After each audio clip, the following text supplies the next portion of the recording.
你去迪士尼樂園嗰陣，有冇見到有好多人都會抱住啲公仔周圍影相呢？佢哋係 Duffy and Friends， 冇連載嘅動畫或者電影，但係近年就人氣急升，人氣直情直逼米奇米妮啊！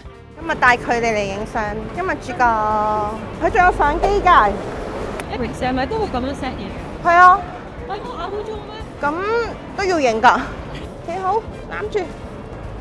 哎呀，好 Q 啊！真係好得意。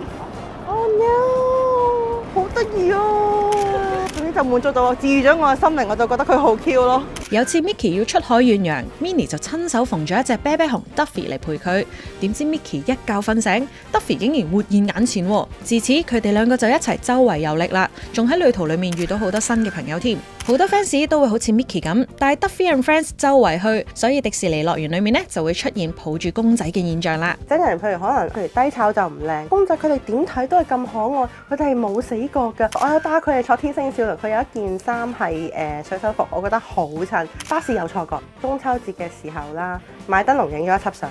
日本去過高松啦、大阪啦、東京，然後去過泰國、英國都有帶過佢哋澳門嘅，之後會去台灣。開心啊！好多水人咁帶我去啊！